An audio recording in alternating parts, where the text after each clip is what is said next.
Quiero encomendar nuestro tiempo de estudio de la palabra en las manos del Señor, por lo que quiero invitarle a que me acompañe a orar, que podamos pedir la bendición de Dios y su gracia en este tiempo. Oremos. Señor, nuestro gran y todopoderoso Dios, exaltamos, bendecimos, glorificamos tu glorioso nombre. No hay nadie que se compare contigo. Tu majestad, tu gloria, tu poder no tiene comparación. Concédenos, Señor, ver tu gloria.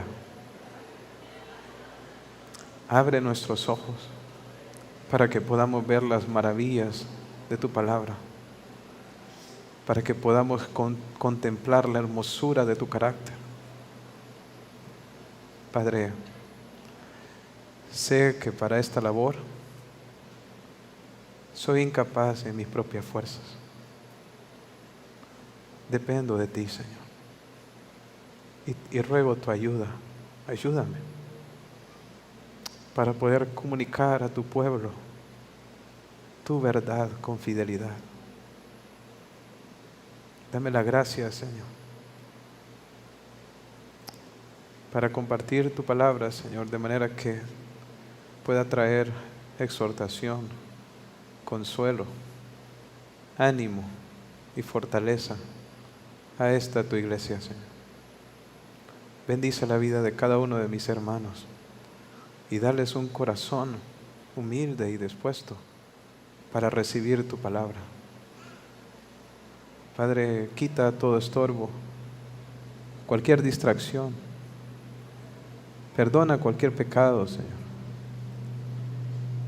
Que hoy podamos, Señor, recibir tu palabra con un corazón limpio, Señor.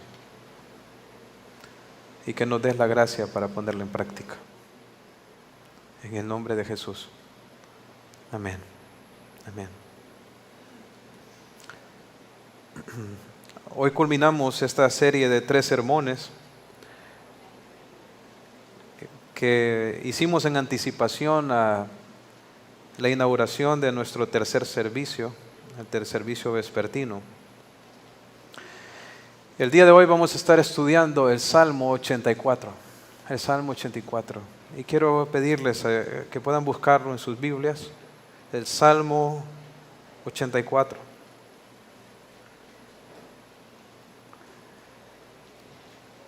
Dice así la palabra de nuestro Dios.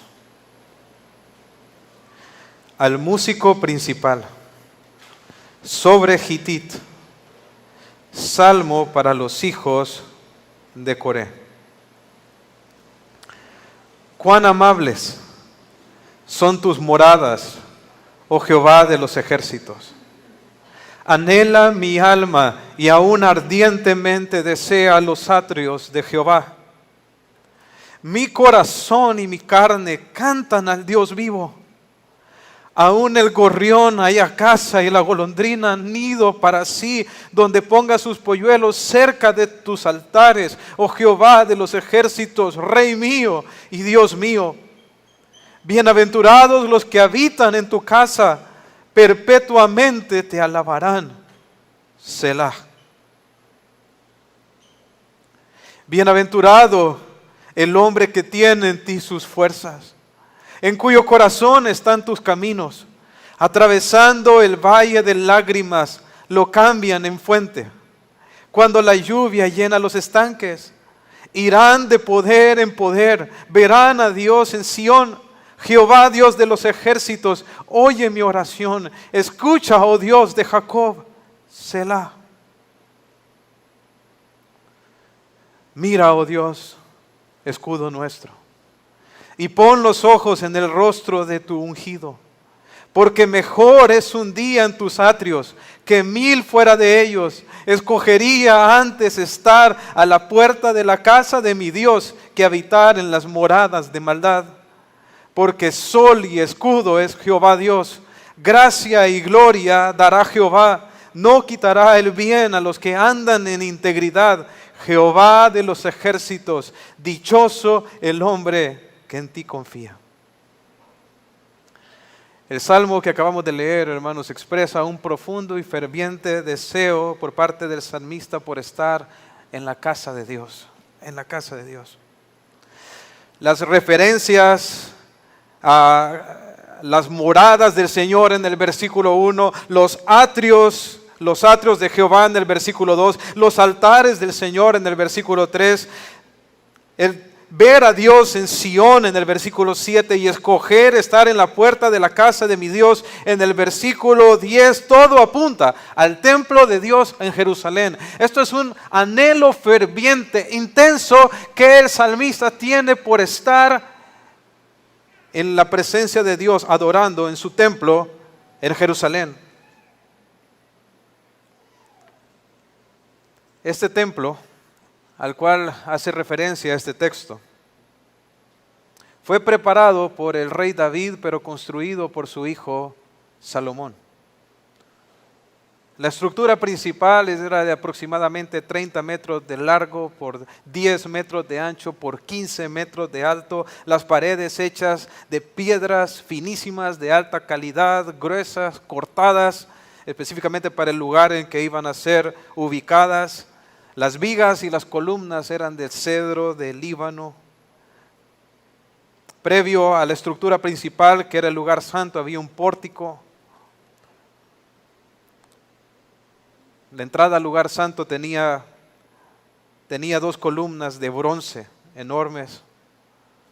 En el lugar santo estaba el candelabro, el altar del incienso, el pan de la proposición, y separado del lugar santo estaba el lugar santísimo, separado por un velo. Las paredes interiores del templo estaban recubiertas de oro puro, y todos los utensilios que se usaban para el servicio al Señor eran de oro. En los atrios o en el patio estaba el altar de bronce donde se ofrecían los sacrificios al Señor. Era un edificio imponente y magnífico. Pero lo más maravilloso de este templo no eran sus columnas, sus revestimientos de oro. Lo más maravilloso de este templo, y la razón por la cual creo que el salmista con tanta intensidad anhela estar en este lugar, es que fue en ese lugar donde Dios prometió manifestar su presencia de manera única hacia su pueblo. El Señor prometió que en este lugar Él iba a manifestar su gloria e iba a escuchar las oraciones de su pueblo. Y eso lo podemos ver de una manera clara el día en que este templo fue dedicado. En 2 de Crónicas 7:11 dice lo siguiente: terminó pues Salomón la casa de Jehová, la casa del rey, y todo lo que Salomón se propuso hacer en la casa de Jehová y en su propia casa fue prosperado. Y apareció Jehová a Salomón de noche y le dijo, noten lo que le dijo el Señor: yo he oído tu oración y he elegido para mí este lugar por casa de sacrificio. Estamos haciendo referencia al templo. Si yo cerrare los cielos para que no haya lluvia, y si mandare la langosta para que consuma la tierra, y se enviare pestilencia a mi pueblo, si se humillare mi pueblo, sobre el cual mi nombre es invocado, y oraren y buscaren mi rostro, y se convirtieren de sus malos caminos, entonces yo oiré desde los cielos y perdonaré sus pecados y sanaré su tierra. Ahora estarán abiertos mis ojos y atentos mis oídos a la oración en este lugar. Pueden ver, en una casa de oración. Porque ahora he elegido y santificado esta casa para poner en ella mi nombre para siempre, y mis ojos y mi corazón estarán ahí para siempre. Ahora, el hecho que Dios haya decidido habitar en este templo, poner sus ojos en este templo, significa de alguna manera que Dios no está en todo lugar. Por supuesto que no. De hecho, el mismo Salomón, en la oración que aquí vemos que es contestada por el Señor, el mismo Salomón en su oración dice lo siguiente, un capítulo anterior, en el capítulo 6 de Segunda de Crónicas, en el capítulo 6, en el versículo 18, dice lo siguiente, más dice Salomón, ¿es verdad que Dios habitará con el hombre en la tierra? He aquí, dice, los cielos de los cielos no te pueden contener. ¿Cuánto menos esta casa que yo he edificado? Entonces Salomón reconocía la grandeza de Dios, que lo llena todo, que es un Dios infinito, todopoderoso, incapaz de ser contenido en un edificio. Más, miren lo que dice en el versículo 19, mas tú mirarás a la oración de tu siervo y a su ruego, oh Jehová Dios mío, para oír el clamor y la oración con que tu siervo ora delante de ti, que tus ojos estén abiertos sobre esta casa de día y de noche. Entonces, ¿en qué consiste la solicitud que está haciendo aquí? La solicitud que está haciendo Salomón es que el Señor desea manifestar su presencia de una manera particular, especial, en este lugar. Y lo que leíamos anteriormente es que el Señor contestó afirmativamente, positivamente, la petición que le hizo Salomón. Y decidió poner ahí su nombre en este templo, habitar en este lugar. No que Él no estuviera en todo lugar, pero habitar de una manera particular, de una manera especial. En este lugar Él recibiría los sacrificios, las ofrendas que su pueblo haría a su nombre. En este lugar Él sería adorado. En este lugar llegarían su pueblo a orar delante de su presencia. El Señor prometió escuchar. Ahora, creo que es entonces debido a el anhelo profundo que el salmista tiene por la presencia de Dios, que él tan intensamente desea la casa del Señor, estar en los atrios, habitar en la casa del Señor. Ahora bien, ¿será que hoy en día, Dios ha decidido manifestar su gloria y su presencia de una manera única en su pueblo? ¿Será que hoy en día hay un templo donde Dios ha decidido poner su presencia?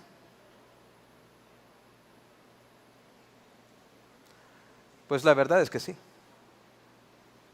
Y de hecho, este templo que les acabo de describir solo era una sombra de un templo más grande, más hermoso, que sería edificado por el Señor mismo.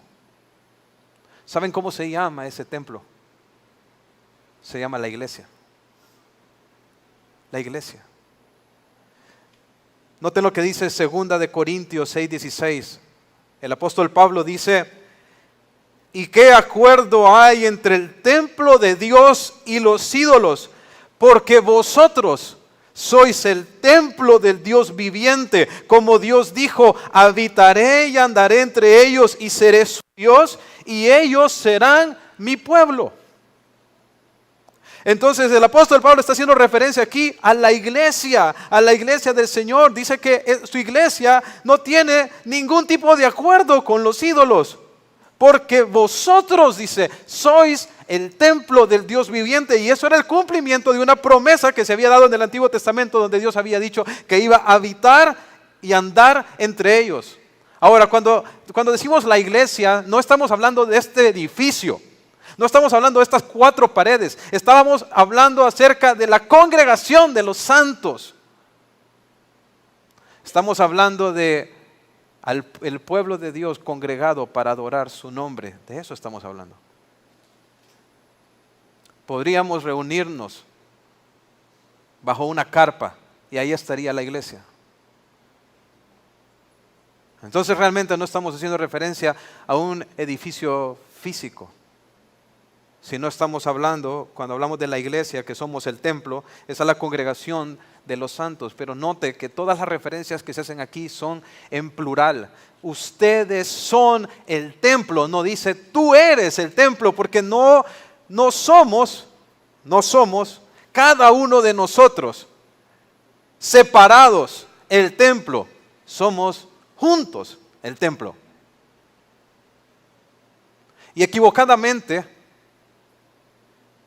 durante el tiempo de la pandemia, por ahí salieron personas diciendo, se cerraron las iglesias, pero se abrieron iglesias en cada hogar.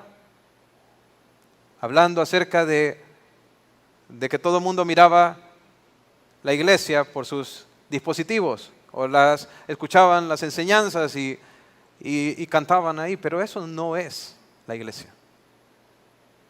Y eso es una declaración errada. No somos la iglesia solitos enfrente de un televisor.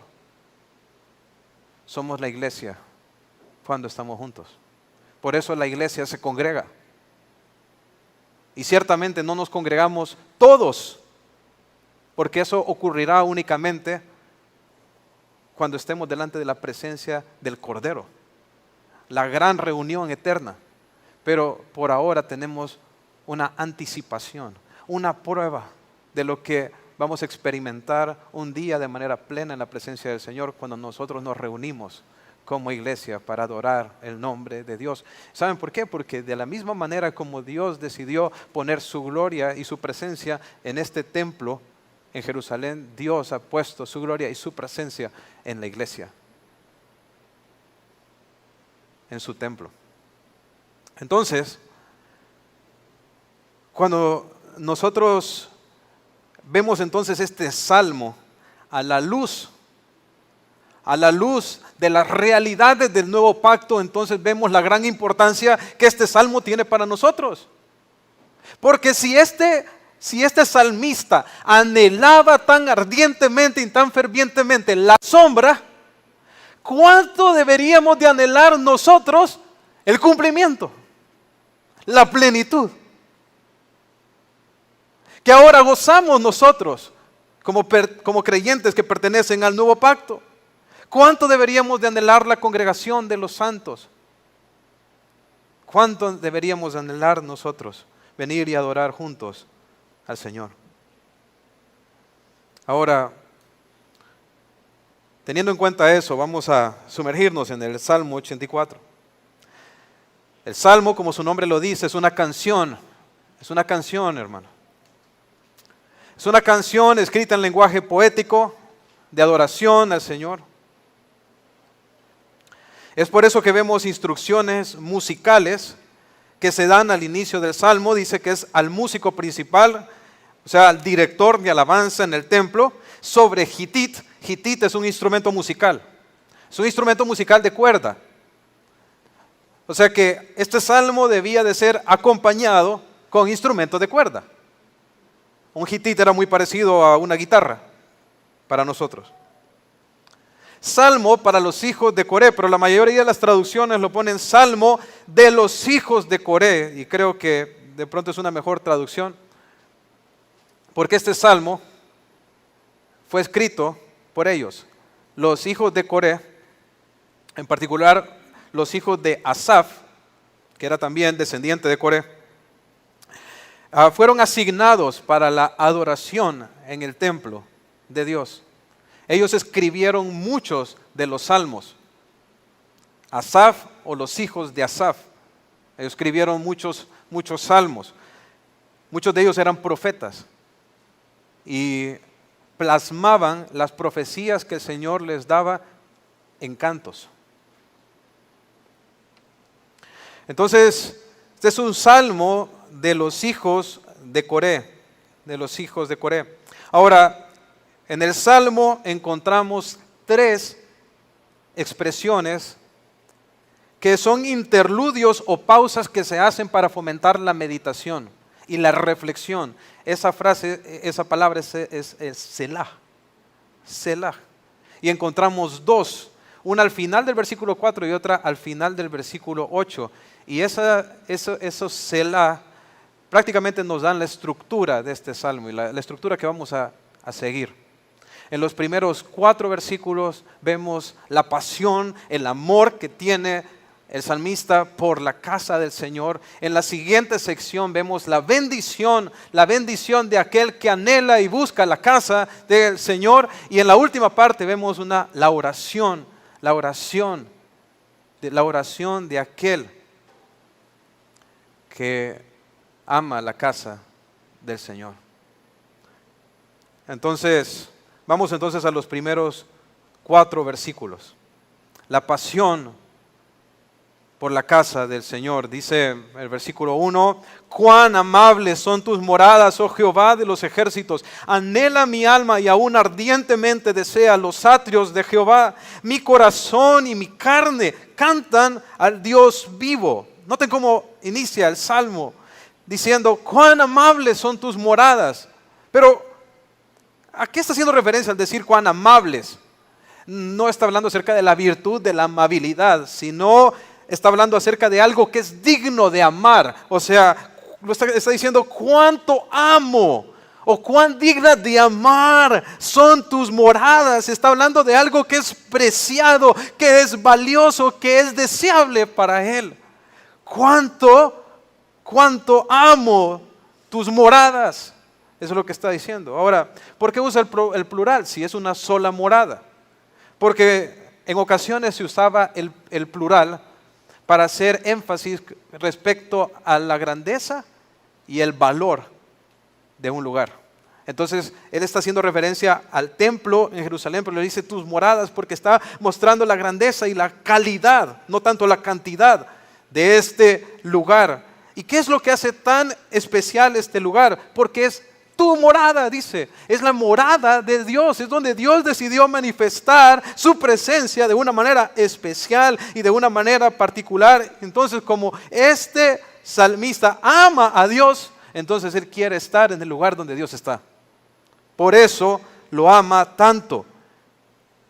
Noten el versículo 2, dice, anhela mi alma y aún ardientemente desea los atrios de Jehová. Los atrios son los patios que rodeaban el lugar santo, el templo. Dice el que anhela mi alma y ardientemente desea los atrios de Jehová. Entonces vemos que él no está practicando una religión superficial o vacía. Él no va al templo porque se siente obligado o porque es una costumbre. Él va porque lo desea en su corazón. Él tiene un profundo anhelo de estar ahí. ¿Pero por qué? ¿Por qué? ¿Qué personas son aquellos que anhelan en su corazón las cosas de Dios, la presencia de Dios? ¿Quiénes son? Aquellos cuyo corazón ha sido transformado y regenerado por el poder de Dios. ¿Saben? El pecador que anhela, el pecador se goza en su pecado. Eso es lo que le trae placer, eso es lo que le trae satisfacción. Pero en el momento en que Cristo Jesús viene a nuestra vida, en el momento en que la fe viene y somos transformados, nacemos de nuevo, ocurre un cambio inmediato en nuestros anhelos, en nuestros deseos. Ya no ambicionamos, codiciamos o deseamos en lo malo. Nuestros afectos, nuestros deseos cambian y empezamos a anhelar aquello que es agradable a Dios. Queremos la presencia de Dios. Y no me la tienen que imponer de manera externa. Es algo que procede del interior.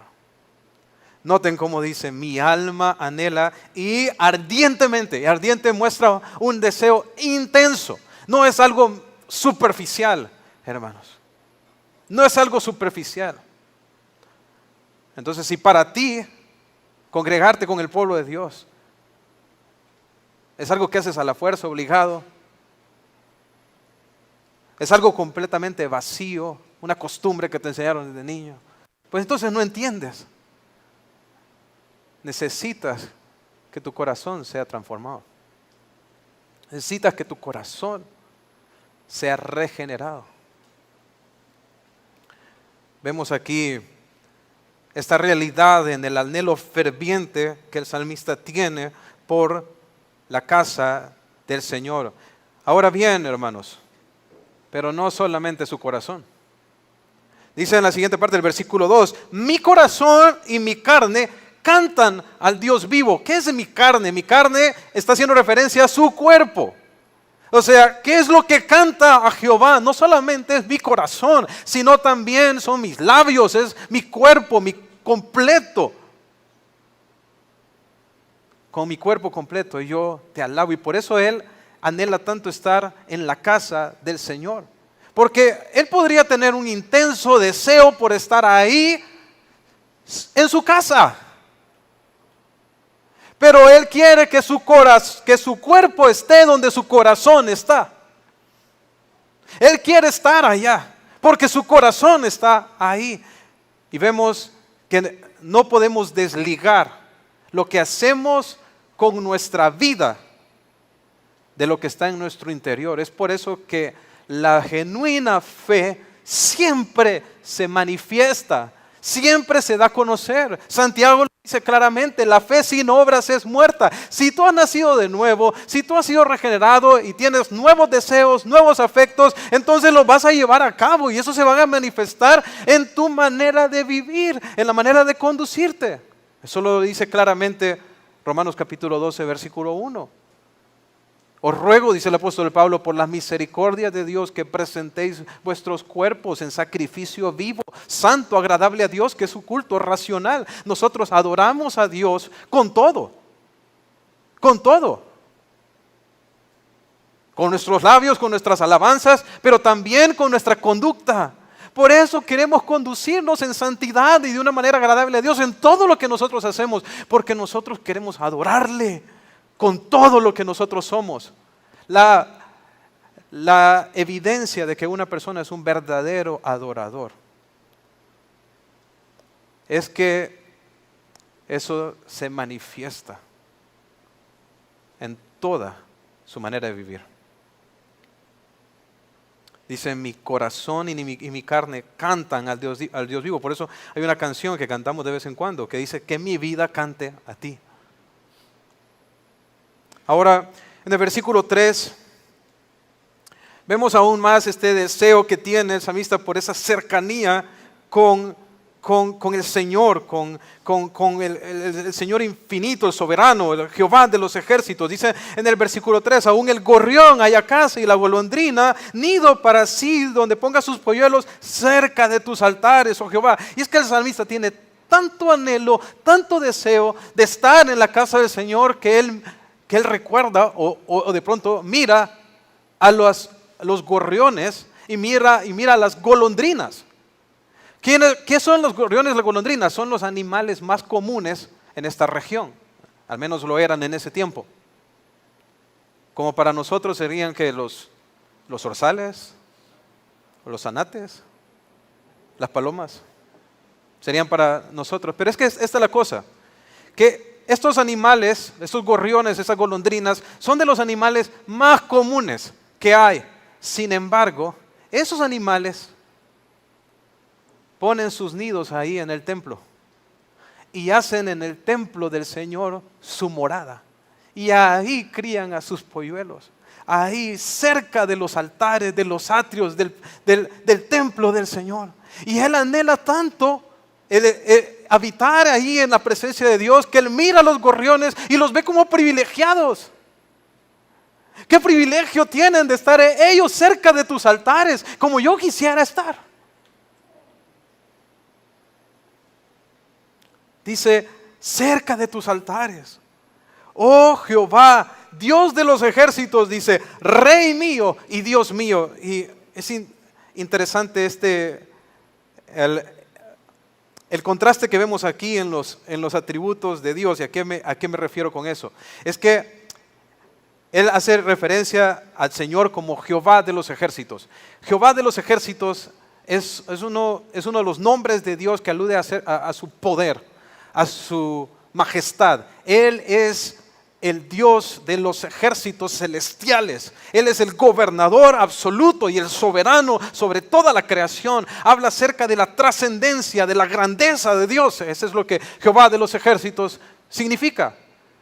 Pero al mismo tiempo, Él llama a este Dios tan grande mi Rey, mi Dios personal. Y vemos dos atributos de Dios aquí. Y es la trascendencia de Dios y la inmanencia de Dios. Y yo no sé si ustedes habían escuchado eso en alguna ocasión, pero rapidito los puedo explicar. La trascendencia de Dios habla acerca de que Dios es grande, infinito, va más allá de todo lo creado, es incontenible.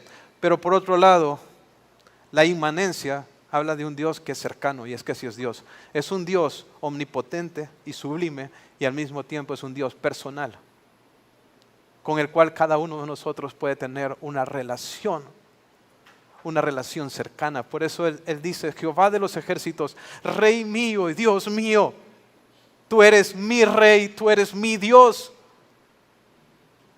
estás cerca de mí. Y vemos su cercanía de Dios en su deseo de ser como los pájaros, como los gorriones que ponen ahí sus nidos en el templo del Señor. Y culmina esta sección diciendo, bienaventurados los que habitan en tu casa. Dice, perpetuamente te alabarán. Dice, bienaventurados los que habitan. Y la palabra bienaventurado significa dichoso, doblemente bendecido, feliz. ¿Quiénes son los felices? ¿Quiénes son los bendecidos? Dice él, los que habitan en tu casa. Los que habitan en tu casa. Y es una declaración muy interesante. Dice que estos que habitan en tu casa perpetuamente te alabarán.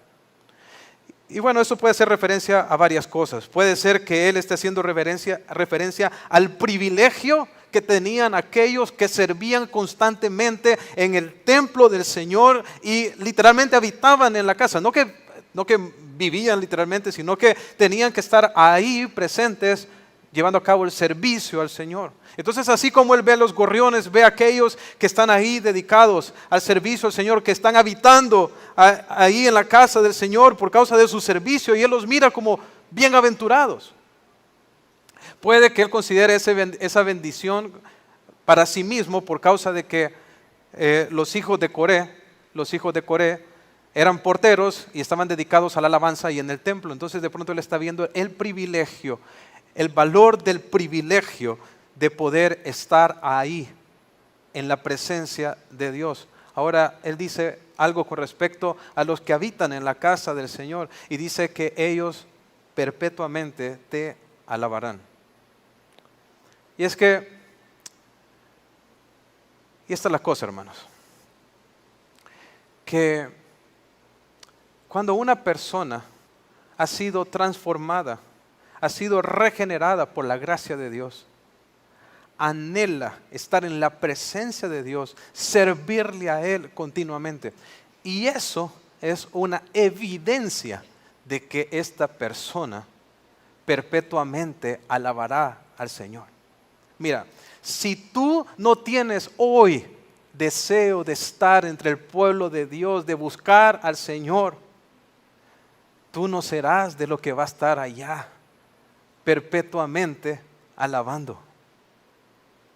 Porque tu indiferencia, tu dureza aquí revela que no eres de los que pertenecen allá. Porque lo que nosotros experimentamos aquí solo es una anticipación de lo que tendremos para siempre allá. Si no te gusta adorar al Señor y estar en medio de su pueblo aquí, ¿qué vas a ir a hacer al cielo? Si lo que vamos a hacer allá es eternamente eso. Pero los que hemos sido regenerados, los que hemos gustado el don celestial, los que hemos gustado una relación personal con el Dios omnipotente, anhelamos estar con Él. No podemos esperar verle cara a cara. No puedo esperar yo, hermanos, el día en que yo vea a mi Dios y pueda adorarle por toda la eternidad.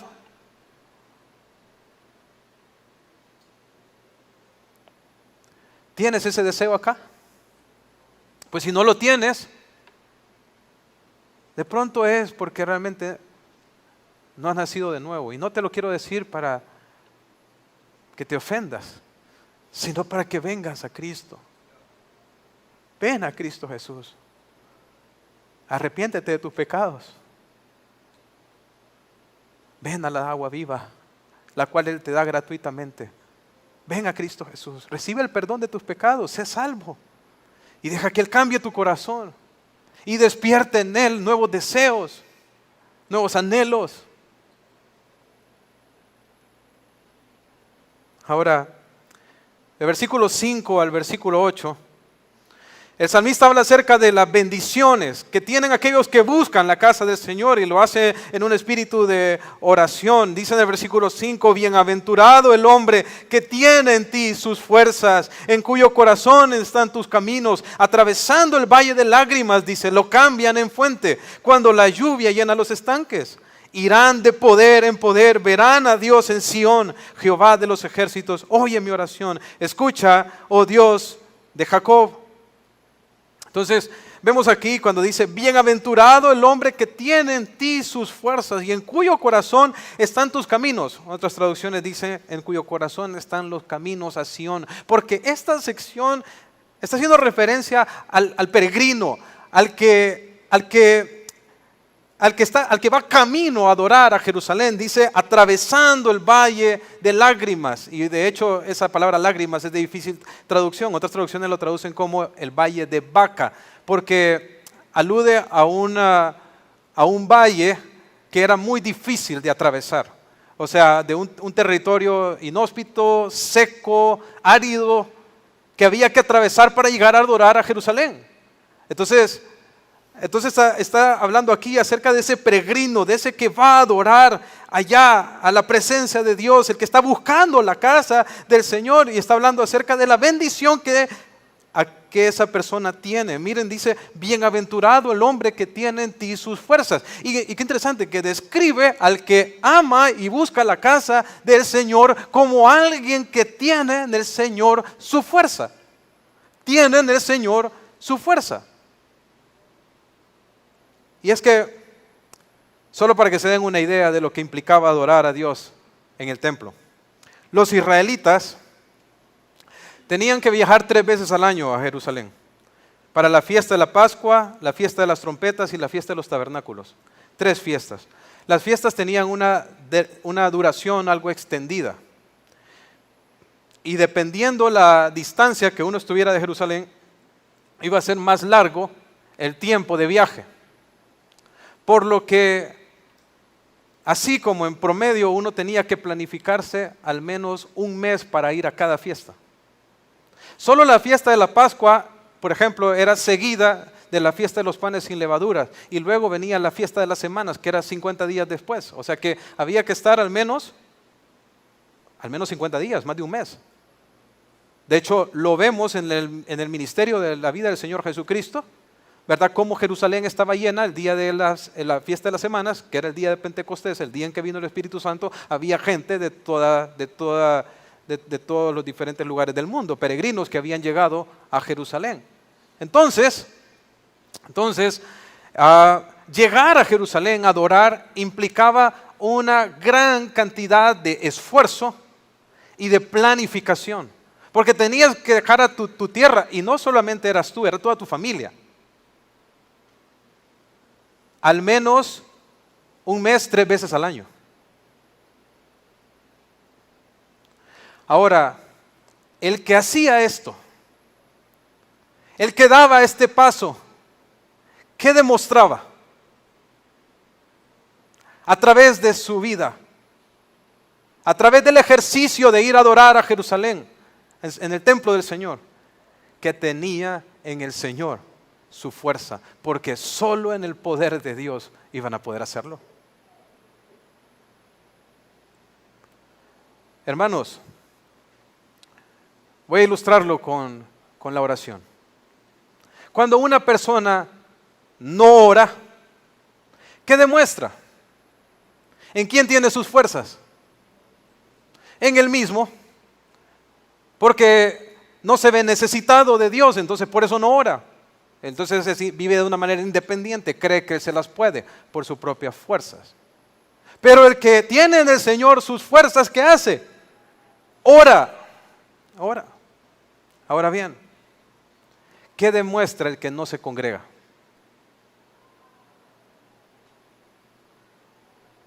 Lo mismo. Porque siente que no necesita venir a escuchar la palabra. No necesita el estímulo que recibe por medio de los hermanos. No necesita, cree que puede vivir la vida cristiana independientemente del cuerpo. Es una persona que demuestra a través de su vida que depende de sí mismo, que no tiene en el Señor sus fuerzas. ¿Pueden verlo? Pero, sin embargo, aquel que busca la casa del Señor, que va a este lugar a deleitarse en su presencia, muestra por un lado que su fuerza está en el Señor, pero también es bienaventurado, porque va a recibir gozo, dicha, la bendición del Señor en su vida. Ahora dice, en cuyo corazón, dice, están tus caminos. Porque es bendecido porque su corazón está alineado con la voluntad de Dios. Esta era la voluntad de Dios para su pueblo. Y como el corazón de él estaba alineado con la voluntad de Dios, entonces él recibía la bendición de Dios, porque Dios va a suplir todo lo necesario cuando nosotros queremos vivir de acuerdo a su voluntad. Y una de las cosas que Dios nos da cuando nosotros nos ajustamos a sus propósitos es gozo. Gozo, gozo, gozo. ¿Qué experimenta el cristiano cuando obedece al Señor? Gozo, gozo, una gran alegría, una gran alegría. Lo peor que nos puede pasar como creyentes es pecar, lo que nos causa la mayor tristeza, pero lo que nos causa el mayor gozo es obedecer. Ahora, después dice, atravesando el valle de lágrimas. Y es que para poder llegar a adorar a Jerusalén, había que atravesar este valle, un valle duro de atravesar, seco. Pero sin embargo, estos peregrinos lo atravesaban. O sea que no eran vencidos por la dificultad. Y miren, hermanos, siempre que nosotros queramos buscar al Señor, yo se los he dicho anteriormente, siempre vamos a encontrar obstáculos. Siempre vamos a encontrar el valle de lágrimas, el valle de la dificultad. Se pueden imaginar todas las dificultades que se le podrían venir a la mente a una persona que va a dejar su hogar por un mes y que va a pasar con toda su familia por un lugar árido y seco. ¿Pueden imaginarlo? Pues si nosotros vamos a buscar al Señor de la misma manera, hoy en día, que de pronto ni sea tan difícil como la tenían estas personas. De pronto a nosotros nos toca tomar nuestro vehículo, reordenar nuestro horario para poder estar acá. Pero que vamos a experimentar bendición, pero también al mismo tiempo vamos a experimentar estorbo. Van a venir dificultades para que no lo hagamos. Y hay muchos que quedan derrotados en el camino. Pero sin embargo hay otros que lo atraviesan, que vencen. Y saben, dice aquí que atravesando el valle de lágrimas lo convierten en fuente. ¿Cómo así? Cuando estos peregrinos estaban atravesando este lugar árido, ¿saben qué hacían? Hacían estanques. Hacían agujeros. ¿Con qué propósito? Para que cuando viniera la lluvia, esos estanques se llenaran de manera que peregrinos que vinieran atrás pudieran tener agua en el desierto. O sea que aquellos que vencían, no solamente vencían para ellos, sino que allanaban el camino para que otros lo hicieran también. Y no solo experimentaban la bendición y el gozo en su vida de poder ir a adorar, sino también el gozo de haber servido a otros para que lo hicieran. Y convertían aquello que era un obstáculo y que era una dificultad en una fuente. Y eso es lo que todos los creyentes deberíamos de hacer. Vencer los obstáculos. No solamente para congregarnos, para hacer todo aquello que Dios quiere que nosotros hagamos. Vivir una vida santa, la oración, el estudio de la palabra. Y con ello también ser ejemplo y allanar el camino para otros. Dice, cuando la lluvia llena los estanques. Ahora, uno podría decir, ¿verdad?, que una persona que dejaba su lugar para esto, ¿verdad?, y iban a atravesar este lugar tan duro, de pronto al llegar a Jerusalén iban a llegar agotados, iban a llegar cansados, iban a regresar a sus casas más debilitados por todo el esfuerzo que hicieron. Pero dice el versículo 7, irán de poder en poder. No, lo opuesto. Pasan el valle de lágrimas, se acercan a Jerusalén y su gozo se incrementa, su fuerza, su ánimo, su vigor, su vitalidad aumentan y crecen. Porque esta es la bendición para los que obedecen, para los que aman la casa del Señor. A veces pensamos erróneamente de esa manera. Sentimos cansados, llega el domingo y decimos, estoy tan cansado. Voy a ir a la iglesia y cuando regrese me voy a sentir más cansado. Mejor me quedo aquí durmiendo viendo televisión. Y llega el lunes y ¿sabe cómo llega? Más cansado. Pero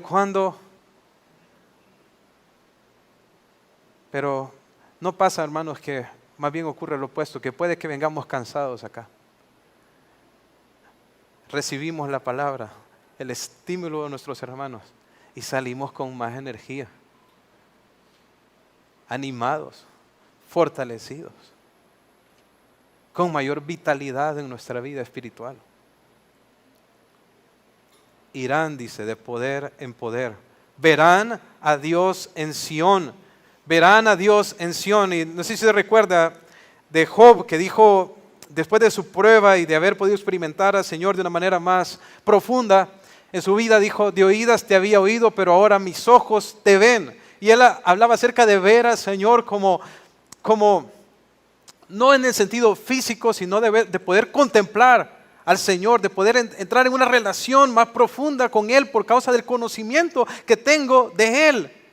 Y eso es lo que va a pasar con el que ama la casa del Señor. Va a ver al Señor, contemplar la grandeza del Señor. Lo que busca el salmista al final es comunión, es poder acercarse, es poder conocer a su Dios.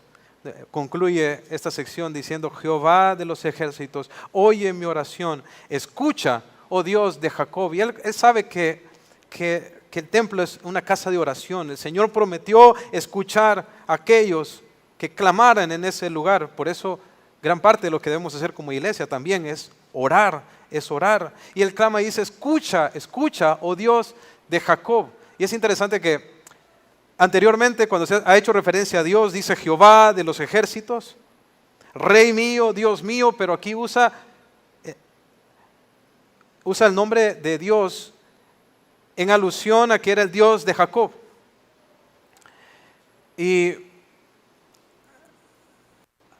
Jacob fue aquel patriarca tan engañoso, tan tremendo como diríamos nosotros. Pero se llega el ángel de Jehová en la noche y Jacob se aferra al ángel y le dice, no te soltaré si no me bendices. Al final el ángel lo bendice. Yo creo que el salmista Hace referencia a Jacob porque creo que en él está el mismo deseo. Él quiere recibir la bendición de Dios y está dispuesto a luchar y hacer todo lo necesario para recibirla. Y él sabe que Dios decidió bendecir a su pueblo cuando le adorara en su templo. Hermanos, va a requerir buscar al Señor de esfuerzo de nuestra parte, planificación, dedicación, pero con el poder del Señor se puede. Ahora, en la última sección del versículo 9 al versículo 12, vemos la oración. Concluye en oración la sección anterior y esta sección continúa en ese mismo espíritu de oración. Y vemos en el contenido de la oración, o vemos aquí cómo es la oración de una persona que anhela la casa del Señor, que tiene sus fuerzas en el Señor, que ama al Señor y por lo tanto ama su casa.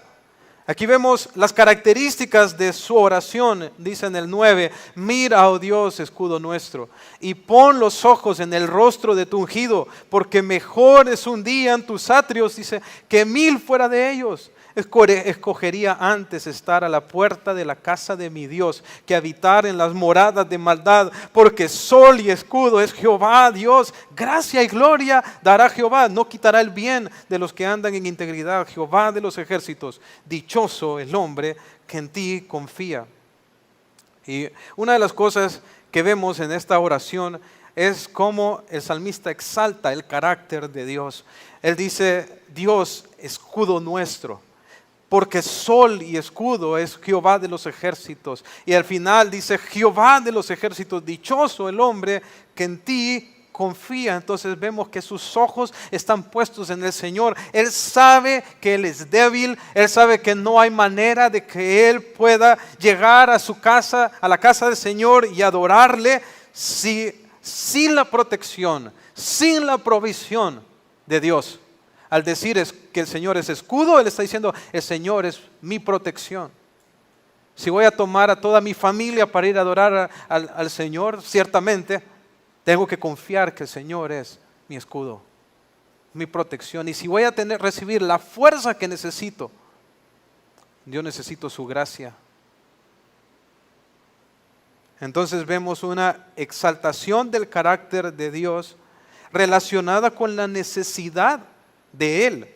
O sea, el salmista podemos ver que él no se considera a sí mismo autosuficiente. Noten cómo se expresa de Dios. Dice, porque sol y escudo es Jehová. El sol, ¿qué hace el sol, hermanos? El sol transmite luz, transmite energía.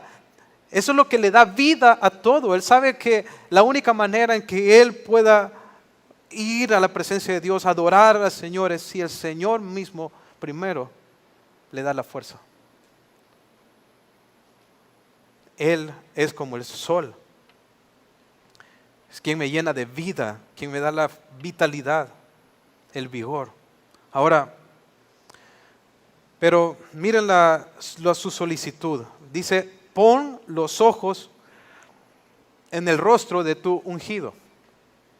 Y esta idea es como de poner los ojos, es como, Señor, presta atención a mi solicitud. Y miren, hermanos, yo creo que el salmista está confiado que Dios va a responder porque su petición está alineada con la voluntad de Dios.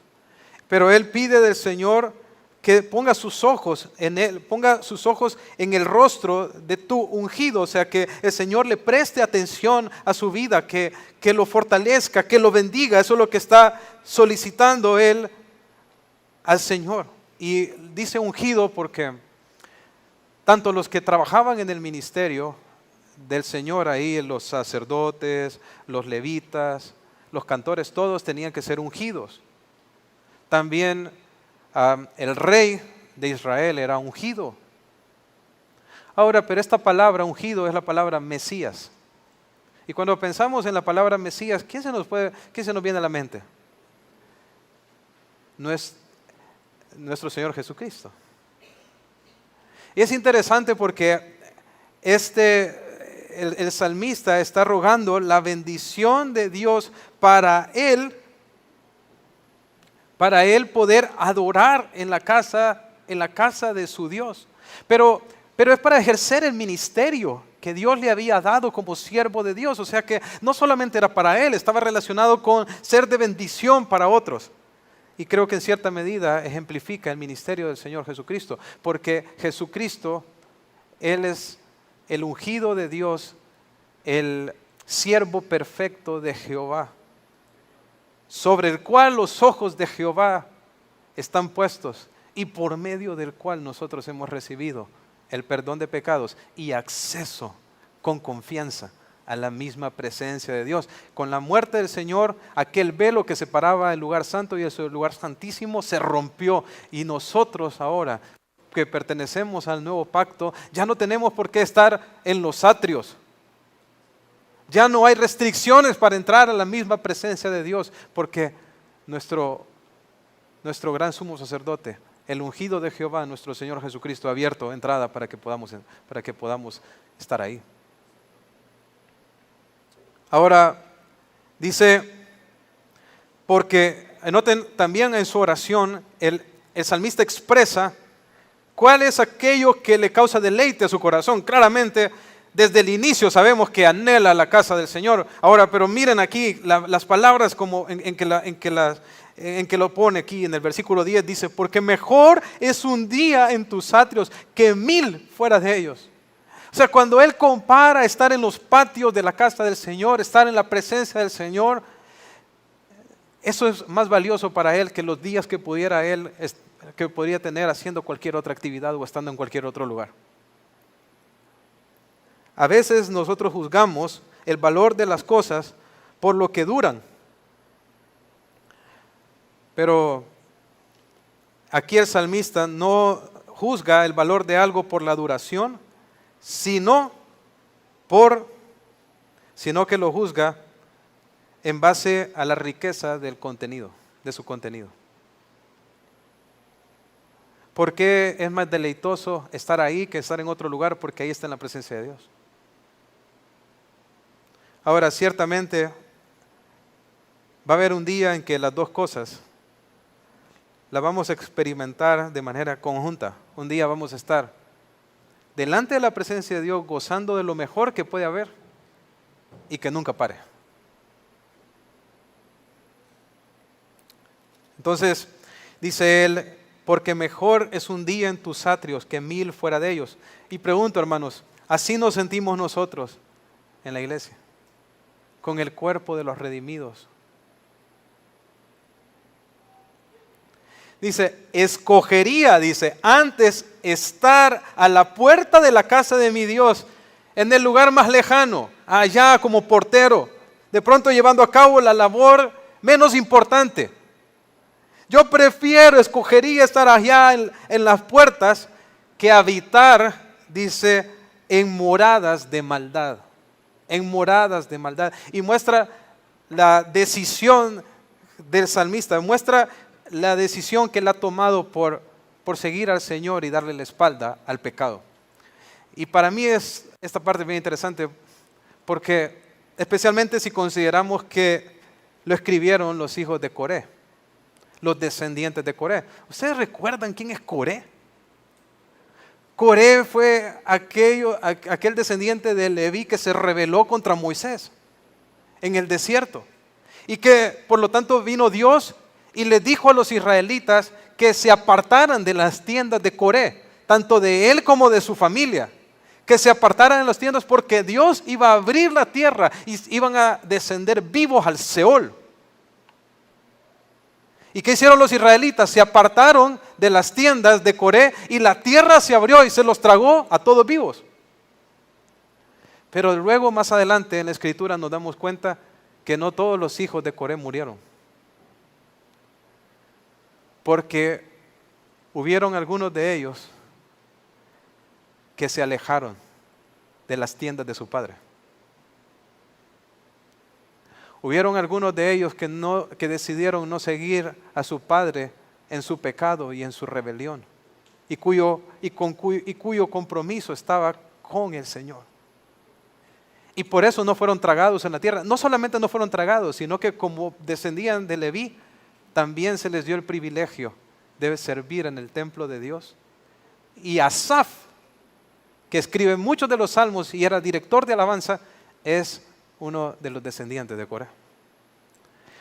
Esto que él dice aquí es una realidad en ellos cuando él dice: yo prefiero la casa de mi Dios que las casas donde mora el pecado. ¿Dónde prefiere estar usted? ¿En una casa donde se promueve la iniquidad, se promueve el pecado, se promueve la maldad? ¿O estar con los hijos de Dios en el lugar donde se promueve la obediencia, el temor y el amor al Señor? ¿Dónde prefiere estar? Y también creo que esto en cierta medida nos manda un mensaje implícito con respecto a qué es lo que se cultiva en nuestros hogares. ¿Qué es lo que se cultiva en nuestras casas? ¿El amor al Señor, el temor al Señor, la obediencia al Señor? ¿O el pecado, la maldad, el trago, la bebida, el desenfreno? ¿Su casa de qué música está llena?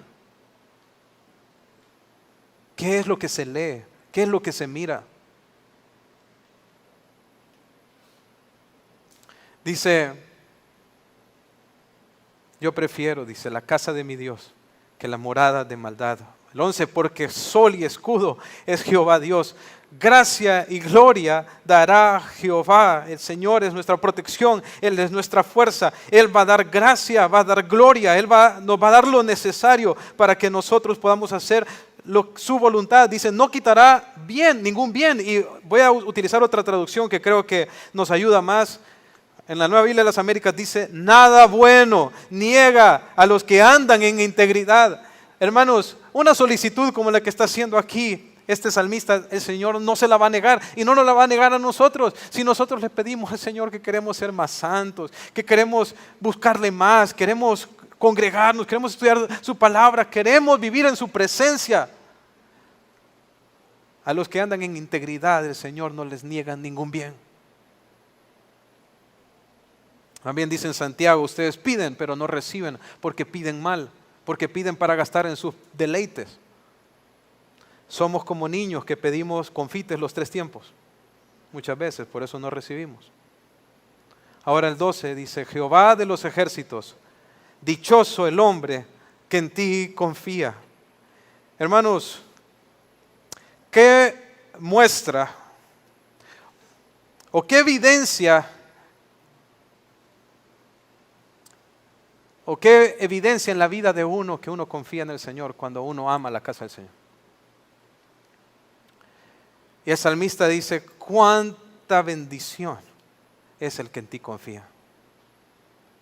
Ahí está la verdadera bendición, hermanos, en confiar en el Señor y aprovechar los medios que Él nos ha dado para nuestra bendición, hermanos. En el caso del pueblo de Israel, era ir a adorar a aquel templo. Hoy Dios nos ha dado a nosotros la bendición de la iglesia. Para concluir, solo quisiera leerles un texto en Apocalipsis 21-22. Dice, y no vi en ella, en la ciudad celestial, no vi en ella templo, porque el Señor Dios Todopoderoso es el templo de ella y el Cordero. Nuestras reuniones aquí solo son una anticipación para nuestra reunión allá, donde no va a haber necesidad de templo, porque el templo será el Cordero al quien estaremos viendo cara a cara. Vamos a orar. Señor, gracias te damos por tu palabra, oh Dios. Señor, queremos tener en ti nuestras fuerzas. Perdona, Señor, nuestra a veces negligencia o pereza. Pero te rogamos que renueves nuestro amor por ti, nuestro fervor y nuestra pasión por ti. Queremos, Señor, amar lo que tú amas y aborrecer lo que tú aborreces. Queremos amar tu casa, Señor. En el nombre de Jesús. Amén.